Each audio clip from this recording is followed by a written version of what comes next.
This The occult. Beatles. Hello, Matt Sergio here from the website The Occult Beatles. As I'm recording this, it's early December 2024, and I'm recording this at this point in time so that I can release it online on the day of the shooting of John Lennon, December 8th. He was gunned down outside his home, the Dakota apartment building in New York, on December 8th, 1980. In November last year, I released a chat on my site, The Occult Beatles, and also on my site, ConspiroTV, that I had with David Whelan, author of the book Mind Games, The Assassination of John Lennon, a book that challenges the mainstream officially sanctioned narrative of Lennon's death, which tells us that his killer, Mark David Chapman, was a crazed Beatles fan who shot him so that he could achieve fame and notoriety.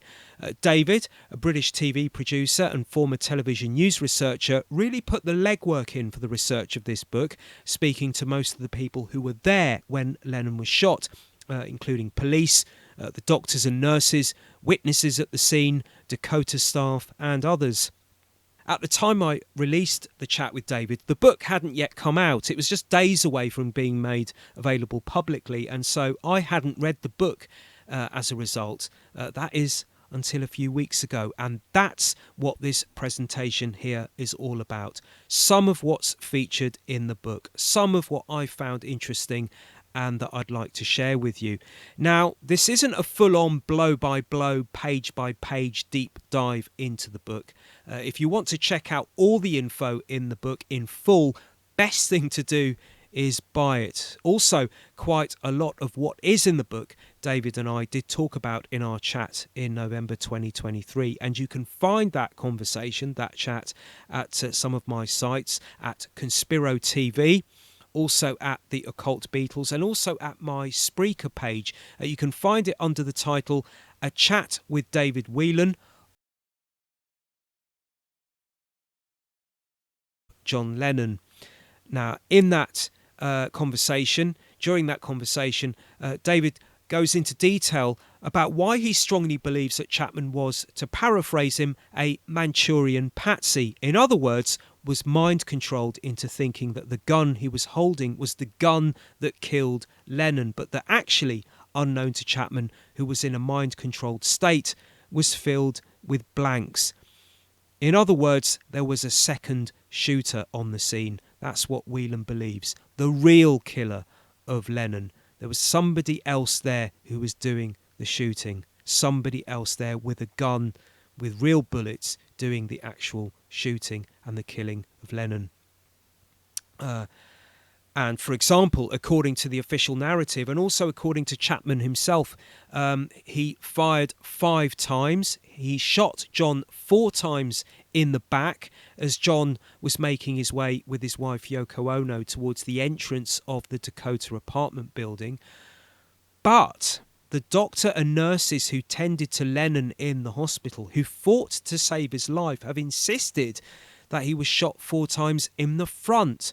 3 bullets surrounded his heart and went straight through him and out the back. So 4 in the front, 3 out the back.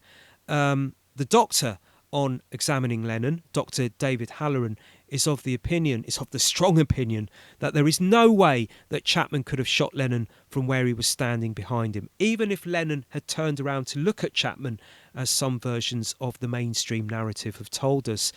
Furthermore, according to the mainstream official narrative, Chapman is said to have been standing some 25 to 30 feet away from Lennon when he fired the shots. But Halloran states that for Chapman to have inflicted those wounds on John Lennon, those shots through the chest, he would have had to have been standing 2 or 3 feet away from him and would have had to have been a professional marksman as well, given that the 3 shots that hit Lennon around his heart were, to quote Whelan, quoting Halloran, in a tight professional grouping. Chapman wasn't a professional marksman. There's also the issue of where Lennon actually fell to his death, because when police arrived, he was lying down on the floor inside the Dakota, inside an office next to the lobby reception area of the Dakota apartment building, which was some yards away from where the official account claims Chapman shot him. But again, according to Halloran, with the wounds Lennon was dealt, he would have died on the spot. He would have died instantly. Now, at this point, I'll give you a picture of the crime scene, as it were, to give you some context in case you might need it. So, okay, the Dakota has a giant archway entrance with a narrow driveway in the middle of it, leading into and under that archway. Under this archway entrance, with that driveway in the middle, under this archway entrance, the driveway goes on and leads up to a doorway entrance which takes you into the inside of the building. So think of it from another perspective. If you're standing outside looking towards the Dakota and under that archway entrance, that doorway entrance into the actual inside of the building is on the right. To paraphrase Whelan in our chat in November, this doorway, which he describes as having been vestibule doors, on opening it, then you would then see 6 steps leading up from those doors, and those steps would lead up to oak doors and then into the lobby reception area. So you'd open those oak doors and you'd walk into the lobby reception area, and then the concierge's desk is there, and office space on the left as you walk in. And beyond the concierge's desk is stairs and elevators that lead up to the apartments of that wing of the Dakota. So, to reiterate, Lennon was found lying down in an office next to the lobby reception area of the Dakota. He was inside the building. According to the officially accepted narrative, Chapman shot Lennon outside on the driveway in the back. He shot John Lennon in his back, even though Dr. Halloran has insisted that Lennon was shot in the front and would have died on the spot, would have died instantly. So, as Whelan said to me in our conversation last year in November 2023, after being shot around the heart 3 times, as Dr. Halloran unequivocally states, receiving wounds that would have killed him instantly, we're told to believe that Lennon walked the few yards down the Dakota's driveway, then pulled open the entrance doors, those vestibule doors, walked up some steps and approached another set of doors, those oak doors, opened those, walked a little more into the office area, and then collapsed. During my chat with Whelan in November 2023, we also talked about, in Whelan's words, the nefarious hypnotists who were called in to psychologically assess Chapman in his cell after his arrest.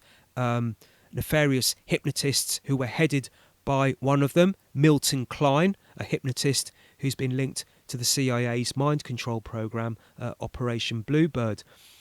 Whelan says that after these hypnotists were let loose on Chapman, it was then that Chapman decided to change his plea of not guilty to guilty, and it was reported in the press that the reason that he changed his plea from not guilty to guilty was because he heard a voice from God telling him to do so. In my chat with Whelan, Whelan tells me that this voice that Chapman heard was most probably fed to him, was fed into his mind by Klein. Now, before I dive into Whelan's book, I'll point out here that you might be interested to take a pause here, okay? And go listen first to a 2-part special edition of my Magical Mystery Talk podcast series, a series that takes a topical look at the occult and conspiratorial aspects of the Beatles as a band and in their solo years, and that I co-host with a fellow Beatles blogger of the occult and conspiratorial, Desiree Hall, and also well-known public speaker, researcher and author Mark Devlin. In 2020, the 3 of us recorded a 2-part Magical Mystery Talk special on Lennon's shooting. So you might want to check those 2 episodes out before venturing into this review of Whelan's book. But yeah, that's up to you. That's entirely up to you, of course. Anyway, somewhere in that 2-parter, actually, myself, Mark and Desiree mention how odd and quite unbelievable it is that as far as the official narrative goes, we're told that Chapman shot Lennon so that he could achieve publicity, that he could become famous, that he could achieve notoriety. But he then passes that opportunity down, as myself and Mark and Desiree discuss it, I think, in the first episode of that 2-parter. So here's a guy who shot John Lennon because he was looking for notoriety, for publicity, for fame. And then he passed that opportunity down once he shot John Lennon he passed it down by pleading guilty. Because by pleading guilty, what he did was he denied himself the starring role in what could have been potentially the trial of the century. Furthermore, in what is it? As I'm recording this, in 44 years of him being locked up in jail, off the top of my head, and forgive me if I'm getting this wrong, but off the top of my head, Chapman has only appeared in something like 2 TV interviews and around half a dozen, and actually maybe less than half a dozen magazine or book interviews. That's it. That's his lot. So, okay, what I've chosen to highlight from Whelan's book are aspects of the Lennon shooting and the people and events surrounding it that I haven't already covered in my chat with David and in those 2 episodes of Magical Mystery Talk. So, again, I'll point out here, I'll just stress again, for a fuller picture and for a bit more context, you might want to pause this here and go check out those 2 episodes of Magical Mystery Talk and my previous talk and chat with David Whelan. Okay, looking into the book. In the book, David takes us back to the early years, to Mark David Chapman's early years in his birthplace of Texas, Fort Worth to be exact. And Chapman was a child of the 1960s, and like many teenage kids of his age in that decade, he got into drugs, he got into LSD. And in the early 70s, Whelan writes, Chapman got hooked into religion when he and a friend went along to a local church where a preacher with the name of Arthur Blessitt was to speak, and where he was also blessing his followers. Now, Blessitt, writes Whelan in his book, was one of those kind of Christian preachers who marketed himself to a younger audience, tried to tap into a younger demographic. So back in the late 60s, early 70s, he was tapping into that hippie vibe of the time, and as a result, he gave himself a nickname. He gave himself a kind of a stage name. He went by the name of the psychedelic evangelist, would you believe? And so, yeah, Chapman and his friend went to the church where Blessitt was giving blessings to his followers.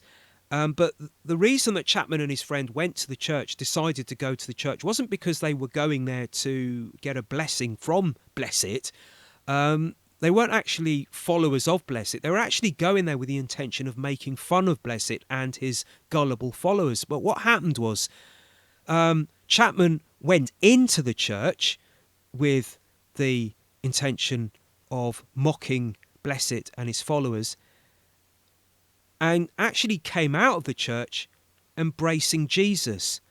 What happened was, according to Whelan in his book, was Chapman went into the church with his friend and he approached Blessitt and actually was blessed by Blessitt. Blessitt actually put his hand on Chapman's forehead, and to quote Whelan in his book, when Blessitt put his hand on Chapman's head, quoting Whelan, something happened to him, something happened to Chapman. And Whelan wonders whether Blessett's nickname, the psychedelic evangelist, might have actually stretched as far as actually feeding his followers with psychedelic drugs. Maybe this nickname was quite literal. And if that's the case, I think what Whelan is suggesting there is, was there a possibility that Blessett was actually using psychedelic drugs on his followers in order to mess with their minds? So from here, Chapman's journey into Christianity saw him joining his local YMCA as a volunteer and attending a local Baptist church run by a pastor by the name of Charles McGowan. Whelan writes that before becoming a pastor, McGowan had served in the US Army and in the Office of Naval Intelligence as a quote-unquote special agent in counterintelligence. And one of his very close friends, Whelan writes, was a guy by the name of Cortez Cooper, a fellow pastor who had, and quoting Whelan again, who had served in the US Navy Executive Service and was a senior analyst for the Joint Intelligence Center Pacific Command. Whelan goes on to inform us in his book that Cooper was, and again quoting Whelan, Cooper was a senior analyst at Centra Technology Inc., a notorious company with links to the CIA. He also, Whelan writes, became a director at the Rand Corporation, a think tank that has worked for the Pentagon, and Whelan informs us the CIA as well. And if that's not enough, another of McGowan's friends was Joe M. Rogers, an American-born businessman who became chief money man for then US presidential hopeful Ronald Reagan, who did become US president, of course, shortly before Lennon's shooting. And his vice president was the notorious George Bush Sr., a former head of the CIA and alleged conspirator in the assassination of John F. Kennedy. Whelan then goes on to mention a prayer group that Chapman attended that was headed by a said psychologist. And Chapman himself, if I'm not mistaken, has spoken about this prayer group. He spoke about this in the 1980s in one of the very few media interviews that he gave. And in this interview, he describes a little bit about what went on at this prayer group. And I quote, "At times I would be on my back and 5 or 6 people would be laying on hands. At other times there would be manifestations of demonic power. I remember one man barking like a dog and then assuming a karate position. We talked about demons more than we did about Jesus." There's not much else said in the interview that Chapman has given with regards to that prayer meeting, if I'm not mistaken. But Whelan wanted to know more, so Whelan went and did a bit of digging, and he thinks, and he writes about this in his book, Whelan thinks he knows who the guy was that was actually heading that prayer group. It was a guy by the name of Fred Robert Krause, a Reverend Fred Robert Krause, who originated from the same area where this prayer group was based, which is why Whelan thinks that this Krause character could actually be the guy that was the head of this prayer group that Chapman was a part of. Now, this Reverend Krause that Whelan has dug up, as it were, wasn't actually a psychologist. He was a preacher, and he also had an interest in, would you believe it, hypnotism. And Whelan actually quotes an excerpt in his book from a speech that Krause is said to have given to the National Association of Clergy Hypnotists. And I quote, this is a quotation taken by Whelan that he claims is taken from Krause at one of those speeches, at a speech for the National Association of Clergy Hypnotists. And I quote, this is what Krause is quoted as saying: "Religion has traditionally used hypnotic techniques in a variety of ways. The atmosphere of the religious service is geared to the induction of the trance state. In prayer, most Christians bow their heads and close their eyes, which can be a similar experience to hypnosis." Okay, so fast forwarding a few years now in Whelan's book, fast forwarding a few years in Mark David Chapman's life story, Mark went on to work for for the YMCA, which included a very brief spell in 1975 at a camp in the Middle East, in Beirut to be exact, which in the summer of 1975, when Chapman chose to go there, was the war-torn capital of Lebanon, and, Whelan notes, rumoured to have contained a CIA training camp. As myself and Mark and Desiree noted in our Magical Mystery Talk two-part special, of all the places Chapman could have chosen to go from all the YMCA destinations in the world, why did he choose Beirut? Did the CIA's said presence have any relevance on this decision, on this choice? Whelan suggests that the reason for Chapman going to Beirut may have been to acclimatise him to violence, given that he's said to have spent most of his short time in Beirut in his hotel room with a tape recorder, recording the violence that was going on outside, as though he was kind of training himself to accept it. That's how Whelan puts it. Whelan also claims that prior to choosing Beirut, Chapman's original choice had been the Soviet Union, which is quite odd for a Christian, quite an odd choice for a Christian to make during the height of the so-called Cold War. Whelan also mentions that on his return from Beirut, Chapman's friend said that they noticed that Mark had, quote-unquote, fundamentally changed. So, moving on a bit, about a year or so later in 1976, Mark David Chapman tried to get his nose down into some studying, so Whelan writes in his book. He took up a 4-year degree course that, on qualifying, would have allowed him to apply for a full-time career with the YMCA, but he didn't make it. He dropped out and instead took on a job as an armed security guard, which was quite odd for Mark. Because whatever the mainstream media might say or write about Mark being this quote-unquote crazed loner, this crazed gunman, this crazed Beatles fan, he was, according to people who actually knew him, he was actually a very popular and placid, caring individual, or, in Whelan's words, meek and mild-mannered. He certainly wasn't someone who went for guns, and Whelan attributes this uncharacteristic choice of job. He attributes it to the appearance of a mysterious young man who befriended Mark when he was in his late teens and who remained Mark's friend for years to come, right up until Mark was arrested for John's killing, at which point this friend backed away. This friend, his name, and pardon me if I pronounce this wrong, his friend was Dana Reeves, D-A-N-A Reeves. I don't know if it's pronounced Dana Reeves or Dana Reeves, but anyway, this Reeves guy, in Whelan's words, he was a Rambo type, in Whelan's words. He was a bit of a macho man, a macho Rambo type of guy, but who was regarded as a bad influence by not only Mark's parents, but his friends as well. And Whelan is very suspicious of this guy because he just suddenly appeared out of the ether, to quote Whelan from his book. He just appeared out of nowhere and became friends with Mark Chapman.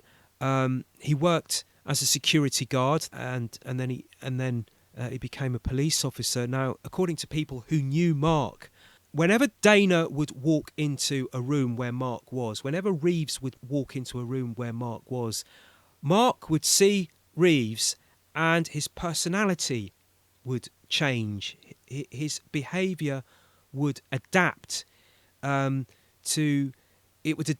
he would be more more macho-like. It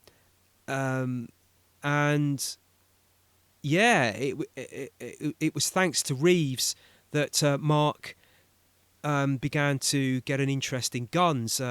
Reeves would take Mark out to shoot guns with him, and in actual fact, in the weeks leading up to John Lennon's murder, Reeves, who was a sheriff by this point in his life, actually took Mark out for some target practice. Whelan is very suspicious of this Reeves character, and puts across the impression that Reeves had some kind of controlling, influence on Mark David Chapman leading up to the shooting of John Lennon. And as I mentioned earlier, once Mark was in jail after having been arrested for the shooting, that was it. Reeves was gone. He backed off and didn't stay in contact with Chapman. Whelan claims that every friend of Chapman's that he spoke to about Reeves told him that, and I quote, Reeves was a very dark and dangerous individual who constantly exuded an aura of menace. So yeah, Chapman took on this job as a security guard, but it didn't last long. In early January of 1977, he sold up all his belongings and moved to Hawaii, surprising everyone in the process. Totally unexpected. But, as Whelan points out, and I quote, Hawaii in 1977 held no less than 7 major military and naval bases, including, of course, Pearl Harbor. Also, I'll note here that the earlier mentioned Cortez Cooper had spent time in Hawaii, taking part in, to use Whelan's words, an unspecified assignment. Initially, on moving to Hawaii, Chapman moved into a top-class hotel. He lived the high life. That is until he blew all his money, all his savings, and at that point he moved into a YMCA hostel. And he began to have suicidal thoughts, and as a result began seeing a psychological social worker by the name of Judy Herzog. And he told Judy Herzog that he was depressed. He was depressed about his unsuccessful career, his failed relationship with his ex-girlfriend, Jessica Blankenship, who it would appear was the love of his life at that time. And so as a result of this, Judy Herzog decided to put Chapman on medication, and shortly after this, Chapman decided to try and rekindle his relationship with Jessica, but she spurned him. She turned him away. He then tried to kill himself, but this didn't succeed. It didn't go down as planned. Following this said suicide attempt, Judy Herzog recommended that Chapman should stay at a psychiatric unit at a hospital on the other side of Hawaii, the Castle Memorial. So that's what happened. And in his book, Whelan picks up quite a few red flags when it comes to the Castle Memorial.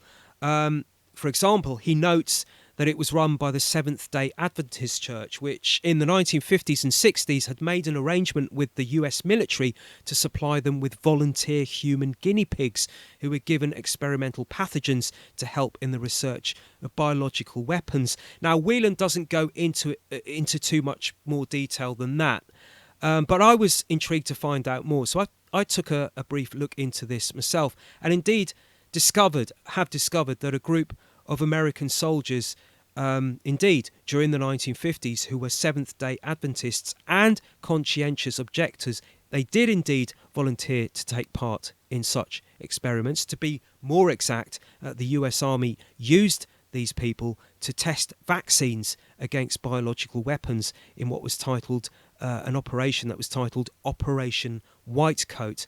Now, Whelan wonders whether the Seventh-day Adventist Church, if they were willing to volunteer human guinea pigs for Operation Whitecoat, would they have also been involved in the CIA's MKUltra mind control program? That's something that Whelan puts up there as a possibility, and rather intriguing, I must say. Another red flag that Whelan brings to our attention with regards to the Castle Memorial is the psychiatrist who was assigned to Chapman at Castle Memorial, Dr. Ram Gursahani. According to reports of Chapman made at the time, Dr. Gursahani, he actually concluded that Chapman wasn't actually mentally ill, but was suffering from severe depressive neurosis. So if that was the case, Whelan asks, why was Dr. Gursahani spending his time on Chapman? What was he doing to him? This is what Whelan asks. And one of Gursahani's colleagues, a Dr. Barnett Seymour Saltzman, might have the answer to that. In 1981, Saltzman gave a sworn affidavit to the Citizens Commission on Human Rights, which is a non-profit organisation that states its aim is to protect individuals from abuses in mental health practices. It should also be pointed out that it was founded in 1969 by members of the Church of Scientology, although Whelan in his book claims that Dr. Saltzman was not a Scientologist himself. But anyway, Whelan in his book claims that in 1981, Saltzman gave a sworn affidavit to the commission that in the late 1970s, Castle Memorial was engaged, and I quote, in a behaviour modification program headed up by Dr. Gursahani. It was a hospital that was administering, quote unquote, mind-altering drugs to enforce compliance, similar to brainwashing techniques used in prisoner of war camps. Following Lennon's shooting, a detective investigating the killing was refused access to Chapman's medical records at the Castle Memorial. That's what Whelan mentions in his book. And OK, fast forwarding now to the night of the shooting. As I've already mentioned, Whelan, through talking to the doctor and nurses who tried to save Lennon on the night of the shooting and who, as a result, saw his wounds up close, insist that he was shot in the front and would have died instantly, even though the official version states that Chapman shot him in the back in the driveway, at which point Lennon... we're said to believe that Lennon managed to stagger down the driveway a bit more, through some doors that had to be pulled open, up some steps, through a reception area, before then falling down dead.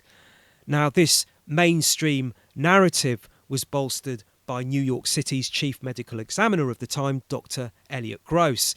I had quite a lot to say about Gross in the Magical Mystery Talk specials, about the allegations of negligence made against him during his career as a coroner, as well as his covering up for the police.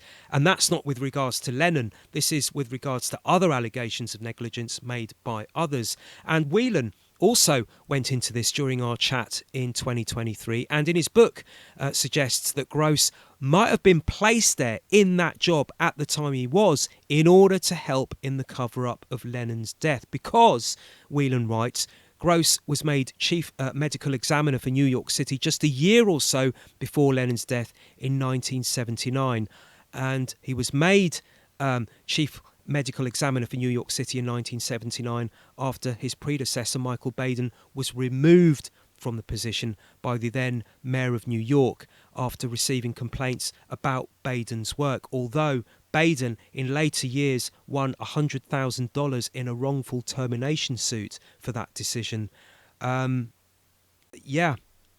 Maybe Baden was moved out of that position deliberately, not because of complaints about his work, but in order to get Gross in that position so that he could help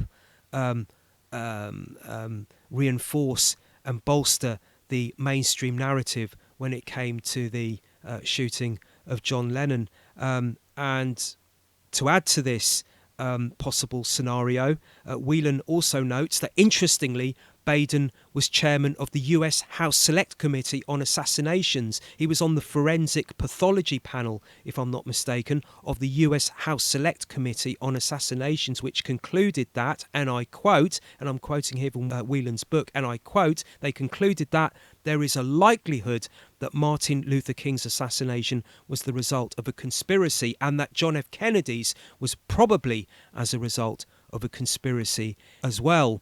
So again, is this why Baden was pushed aside and replaced by Gross?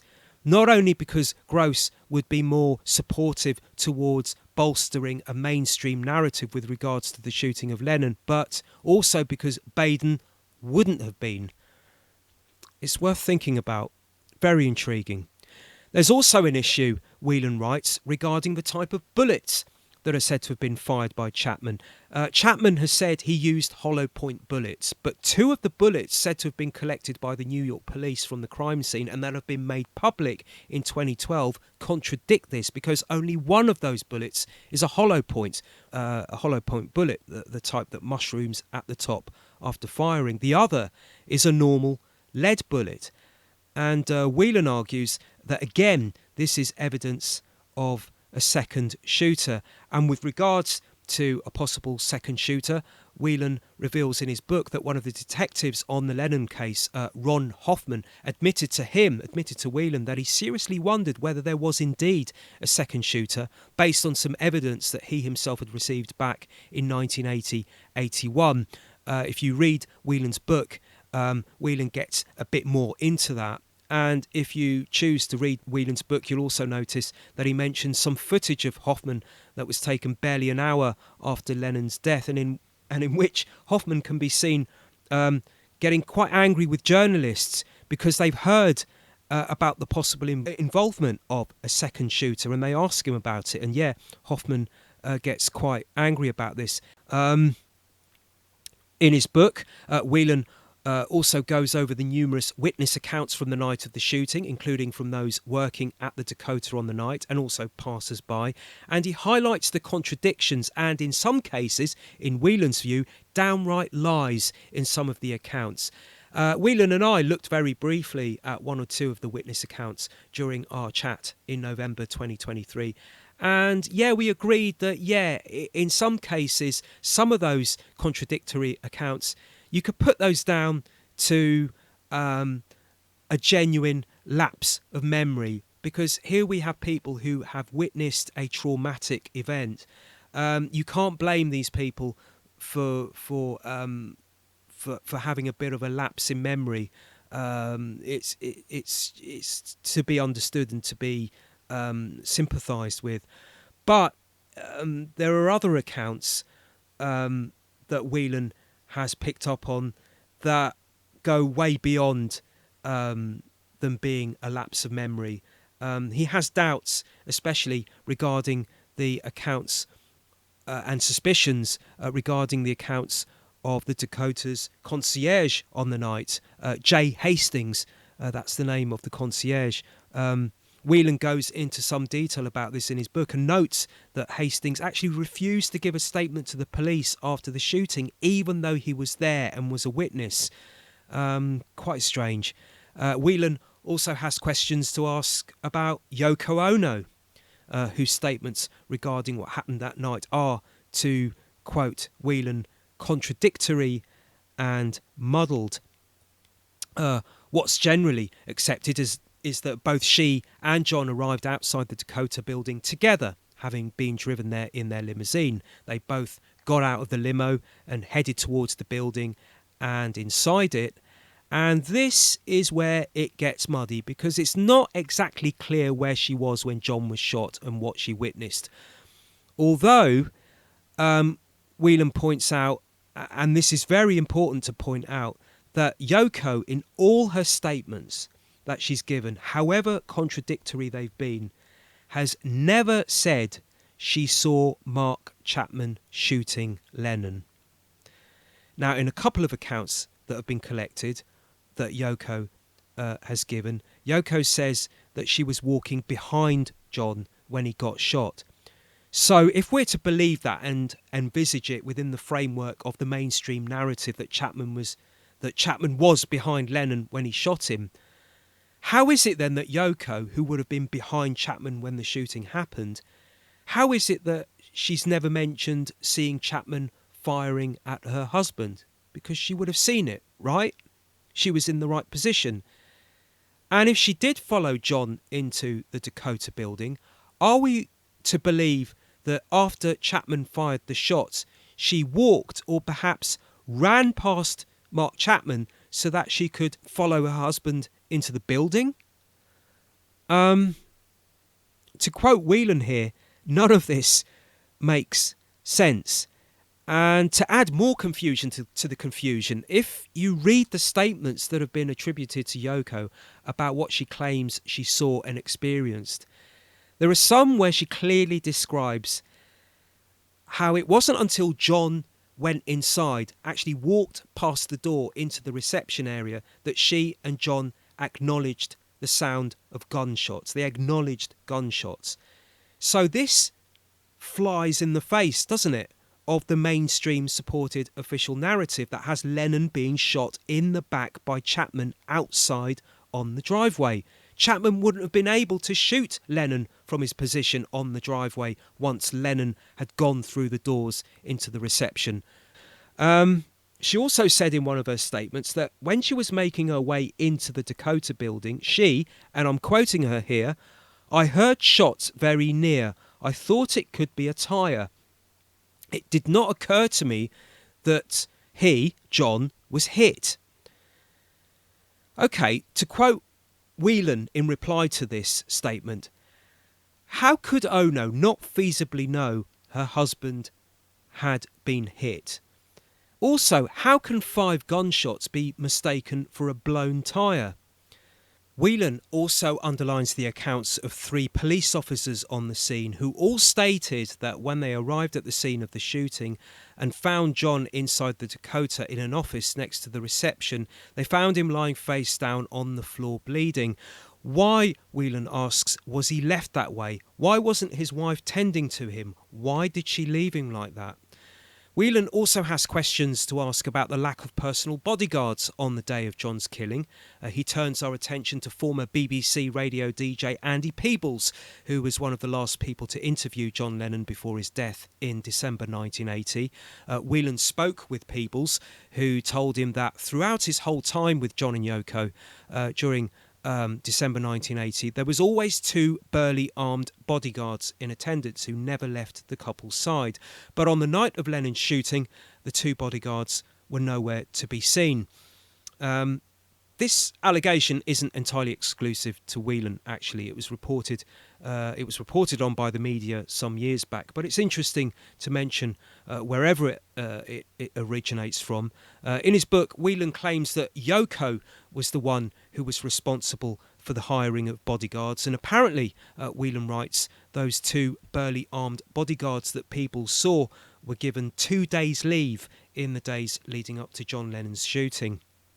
Whelan also mentions another of John and Yoko's bodyguards, one Doug McDougall, a World War II veteran and ex-FBI agent. It might seem odd to many why Yoko would choose to employ someone to guard her husband who was once an employee of an organisation that had, in the 1970s, had surveilled her husband, tapped his phones, monitored his moves because of his forays into so-called radical politics and protests against the Vietnam War. But according to a close friend and associate of John and Yoko who spoke to Whelan, Yoko chose to employ this ex-FBI spook because, to quote Whelan, quoting this friend of John and Yoko's, because Yoko wanted to use McDougall to get information about what the FBI were thinking and doing about the Lennons. Interesting. And oddly still, when Yoko had John cremated almost instantly after his death in a cloud of secrecy, only 2 days after his death, and without the input of his family back in Britain, and against John's wishes, Whelan points out that Lennon had repeatedly said one of his worst fears was to be cremated. The only person present at the cremation, the only person, was the man assigned by Yoko to carry it out, none other than ex-FBI agent McDougall. I'm coming to the end of my review of David Whelan's book now, but before I sign off, I'll quickly mention some other areas in the book that might take your fancy. Whelan dedicates a few pages to the possibility that there were doubles of Mark Chapman making their appearance around New York in the days leading up to the shooting. He also confirms a long reported claim, a claim that Desiree and I talked about in our Magical Mystery Talk special, that a cult film director and Aleister Crowley devotee, Kenneth Anger, was approached by Mark Chapman at a film festival in Hawaii shortly before Mark made his way to New York to shoot John Lennon. And whilst he was at this film festival, it was claimed, as Desiree and I talked about, it's claimed that Chapman gave Anger 2 bullets and said to him, "These are for John Lennon." Well, Whelan claims in his book that he's actually seen proof of this. It's actually true. He managed to obtain some official police records, one of which is dated December 18th, 1980, and that clearly states that Kenneth Anger was given 2.38 caliber bullets by Chapman. I could mention more, much more from within the pages of Mind Games, the assassination of John Lennon. But I don't think that's what I should be doing, really. I think the best thing to do if you want to explore it further is to purchase it and take it in yourself, take it in your own time. I will just mention one more, something else from the book, quite briefly, and that's Jose Perdomo. You might, of course, have heard of that name before. It's a name that's been bandied around, especially within the realms of the so-called alternative media, because according to lots of researchers and podcasters and commentators and authors within the alternative realms of research, Jose Perdomo, who was a doorman at the Dakota on the night of the killing, on the night of the shooting, it's claimed that the Jose Perdomo that was the doorman on the night of the shooting is the actual Jose Perdomo who was connected to, who was actually involved in the Bay of Pigs event and was actually CIA linked. And it's claimed actually that Jose Perdomo, it's claimed many authors within the alternative arena, authors and podcasters and researchers and what have you, believe that Jose Perdomo, Bay of Pigs Jose Perdomo, doorman at the Dakota on the night of the shooting, was the actual gunman, was the actual person that shot John Lennon. Now, if you've listened to my conversation with David Whelan, the conversation we recorded in November 2023, you'll hear Whelan say that he does not believe that. He's not sold on that idea, and from the research, according to the research that he's put in, he is 100%, pretty much 100% certain that the Jose Perdomo that was working on the door at the Dakota on the night of the shooting is not the same CIA-linked Jose Perdomo who was involved with the Bay of Pigs. And he doesn't believe, Whelan doesn't believe that Jose Perdomo was the mystery second shooter. However, having said that, if you read Whelan's book, I won't go into this now, you'll have to read it to find out, but if you read Whelan's book, you'll see actually that the Jose Perdomo who was on the door, he might not believe him to be the CIA-linked Bay of Pigs Jose Perdomo, but nevertheless, Whelan is very, very suspicious of the Jose Perdomo, whoever it is that was working on the door at the Dakota on the night of the shooting. Whelan does think that this particular individual did have something, was nefariously connected to the conspiracy that led to John Lennon's death. Anyway, that's it for now.